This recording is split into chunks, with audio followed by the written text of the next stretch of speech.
मालदीव के राष्ट्रपति मोहम्मद मोइजू की सरकार ने भारत को मालदीव से अपने सभी सैनिकों को हटाने को कहा है। इसके लिए 15 मार्च की डेडलाइन दी गई है।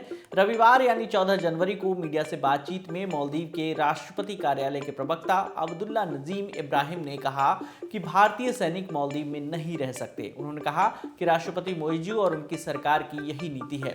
पिछले साल नवंबर में राष्ट्रपति बनने के बाद ही मोइजू ने भारत से सैनिकों को हटाने की मांग की थी। समाचार एजेंसी पीटीआई के मुताबिक ताज़ा सरकारी आंकड़े बताते हैं कि मालदीव में 88 भारतीय सैनिक हैं। मालदीव सरकार का ये बयान तब आया है जब एक दिन पहले ही राष्ट्रपति मोइजू चीन के दौरे से लौटे हैं।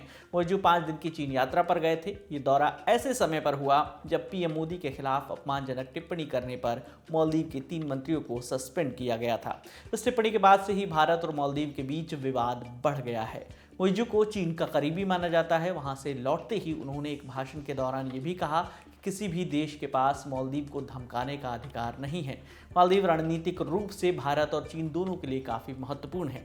यहाँ 2013 से ही लामू और अद्दू द्वीप पर भारतीय सैनिक तैनात हैं। भारत ने मालदीव को साल 2013 में 2 ध्रुव हेलीकॉप्टर्स लीज पर दिए थे। फिर 2020 में एक डोनियर एयरक्राफ्ट भेजा। इसका इस्तेमाल हिंद महासागर में निगरानी रखने और मेडिकल ट्रांसपोर्ट के लिए होता है। भारतीय सैनिक इन एयरक्राफ्ट की देखरेख करते हैं, साथ ही मालदीव के पायलट्स को भी ट्रेनिंग देते हैं। इनका पूरा खर्च भारत सरकार उठाती है। पीटीआई की रिपोर्ट के मुताबिक सैनिकों को हटाए जाने से जुड़ी बातचीत के लिए दोनों देश के बीच एक हाई लेवल कमेटी बनाई गई है। 14 जनवरी को माले में इस कमेटी की पहली बैठक हुई। इस मीटिंग में भारत के हाई कमिश्नर मुनु महावर भी मौजूद थे।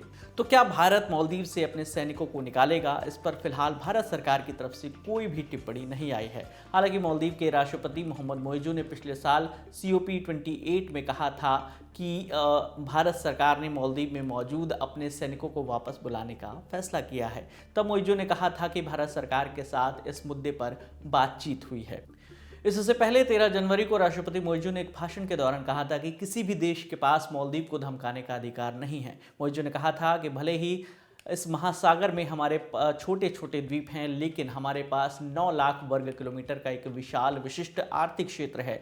मालदीव इस महासागर का सबसे बड़ा हिस्सा रखने वाले देशों में से एक है। ये महासागर किसी विशिष्ट देश का नहीं बल्कि सभी देशों का है। हम किसी के बैकयार्ड में नहीं हैं। हम एक स्वतंत्र और संप्रभु देश हैं। हमारा देश छोटा है, लेकिन इससे आपको हमें धमकाने का लाइसेंस नहीं मिल जाता। हालांकि उन्होंने कहीं भी भारत का नाम नहीं लिया, लेकिन ताज़ा विवाद के चलते माना जा रहा है कि उनका इशारा भारत की ओर ही था। मीडिया रिपोर्ट्स के मुताबिक चीन की अपनी यात्रा के दौरान मोइजू ने चीन से मालदीव में पर्यटन बढ़ाने की अपील भी की है।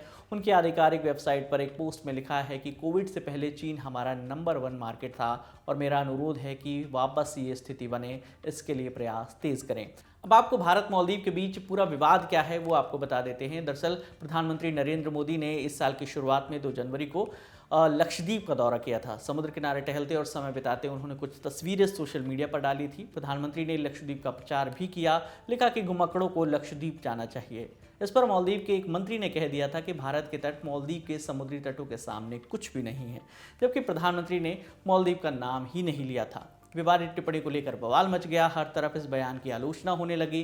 फिर भारत ने मालदीव सरकार के सामने देश की युवा अधिकार, सूचना और कला उपमंत्री जो हैं मरियम श्यूना, उनकी टिप्पणी पर आपत्ति दर्ज करवाई। मालदीव के अंदर भी इन टिप्पणियों का विरोध हुआ था।